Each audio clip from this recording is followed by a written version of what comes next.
Linn Thant, I would love to hear from you what your vision is for the country, what you'd love people to know. And I know you also wanted to share about the NUG, the National Unity Government, what some of their principles are on sanctions and some other things. So please add that in as well.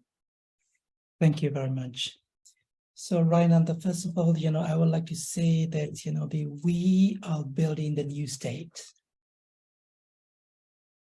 We don't want to get back the old one. This will be the new state. It will be the new democratic federal state.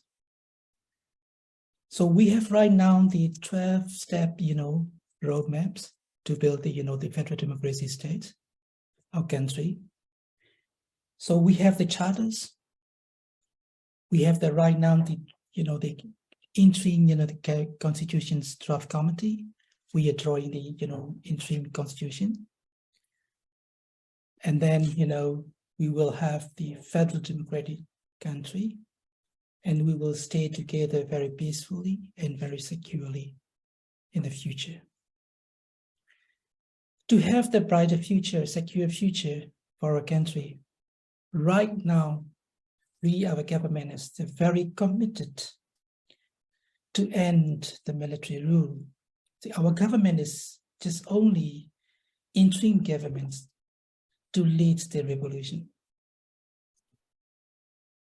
The first, we have there are 6 fronts: political fronts, international fronts, financial and economic fronts, some others.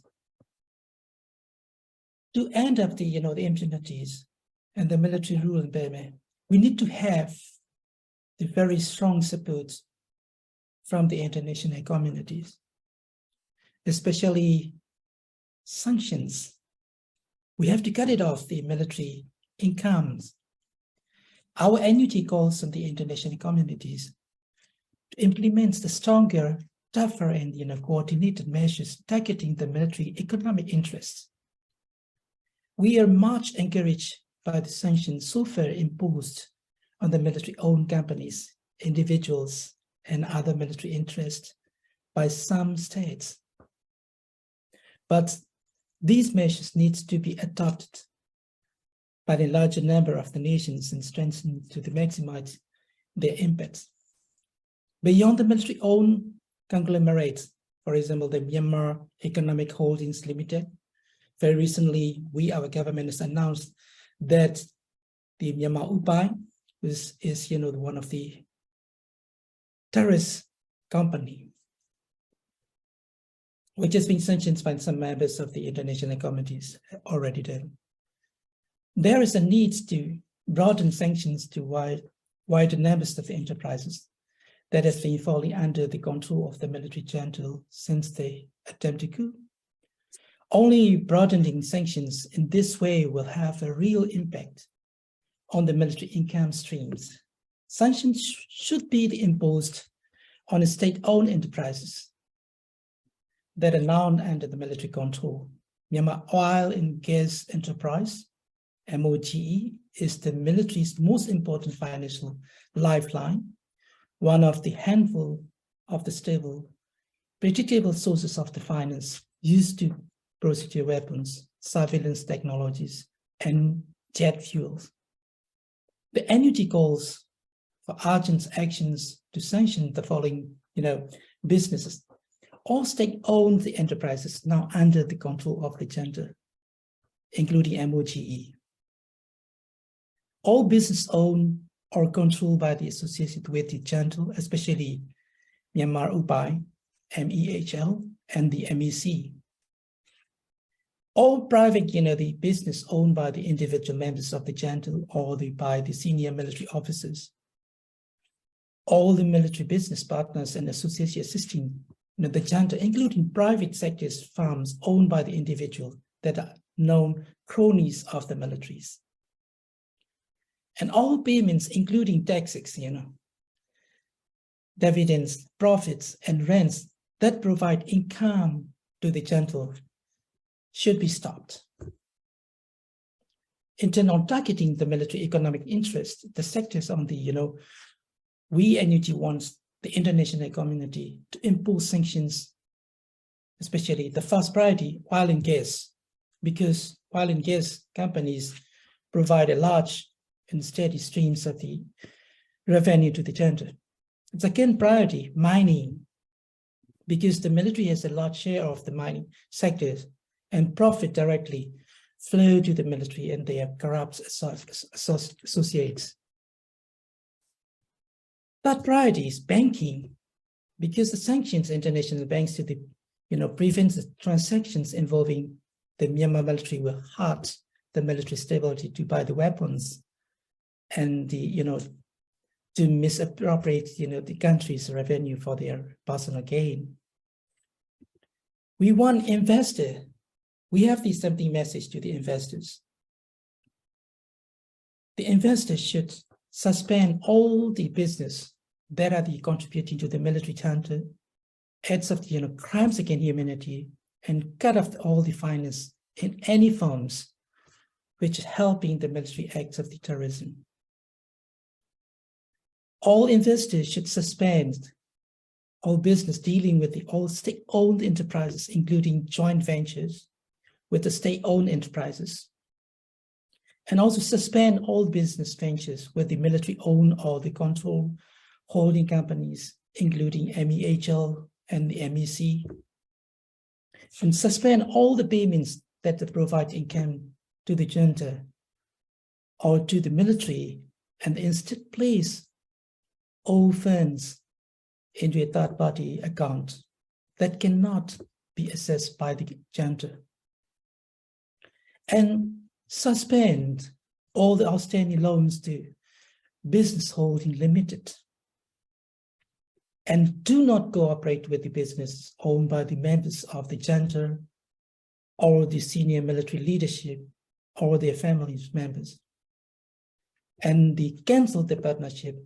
if they're currently in the business with them. That is, the very effective way to cut off the terrorist junta, their incomes, their money flows. If you cannot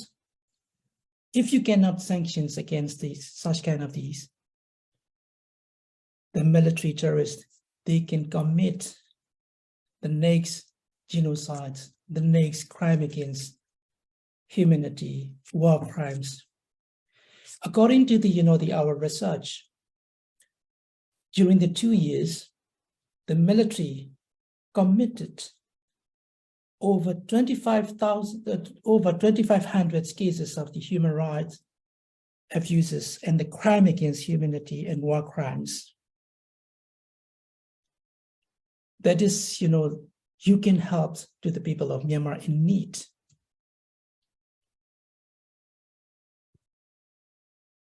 And the very important message to the international communities, that is the word accountability. When it comes to the accountability, we need to go back to the first time of the military coup that took place on 2nd March 1962. Since then, the military enjoyed the immunity and the leaders of the military who have committed different kinds of the crimes on the different people and the ethnic groups have ever been held the accountability. Not only the Rohingya, but also Kachins, Shans, Rakhine, Karenni, Mon.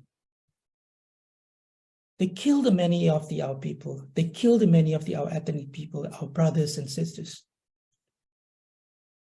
But our Spring Revolution gave us very good opportunity to cut the impunity of and hold the military leaders accountable and bring about the justice for the victims.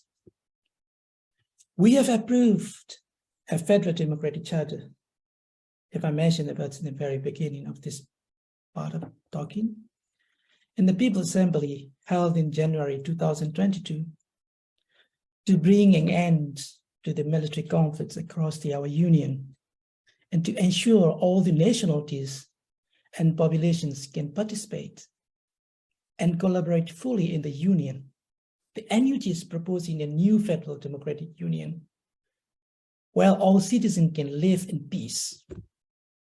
The NUG has made clear that all the ethnic nationalities born in the union shall have full rights, and that we shall ensure the fundamental rights, gender equality, and the rights of the ethnic minorities.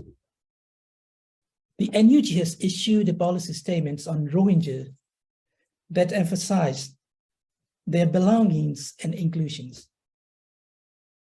It's also recognized the rights of the victims to seek justice against those who have attacked and killed them.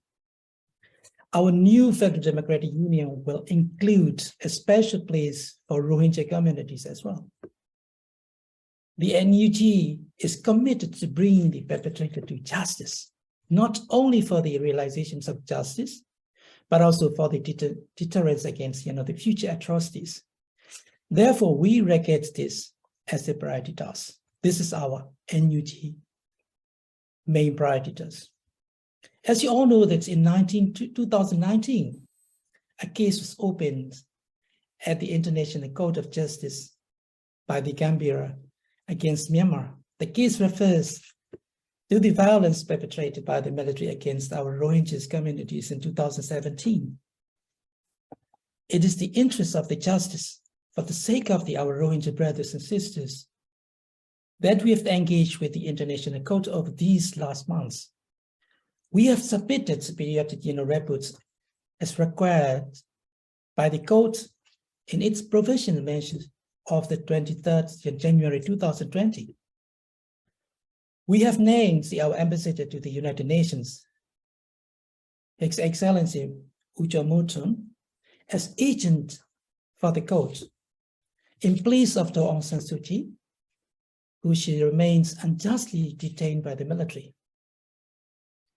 We have withdrawn the preliminary objections that were submitted before the coup. They are no longer relevant. The need for justice requires that we proceed to the merit of the case. We have sought to work with this court and with the Gambia to secure justice.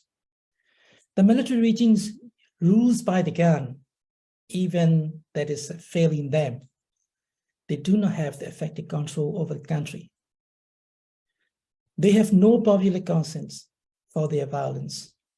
They have consistently betrayed the Myanmar's international obligations. They stand condemned by what they do each day in our country and by the voices of their victims, living and dead. However, the same military has engaged with the International Court of the Justice, although they have not received the credential for the United Nations, and they have been barred from ASEAN and from many other international fora. As the only legitimate government of the Myanmar and the true voice of the people, NUG proposed that it must represent Myanmar before ICJ. Unfortunately, we didn't have a chance to represent the Myanmar in the previous sections of the ICJ. The previous National League for Democracy government emphasized the importance of the domestic accountability for any crimes committed by the military and by others. However, now, since the unlawful failed coup on the February 1, we've seen these codes being used by the military to perpetrate their goals, irrespective of the justice. Therefore, NUG recognized the urgent needs for international accountability for crimes, those against the Rohingya, and those against so many of our brothers and sisters, since the unlawful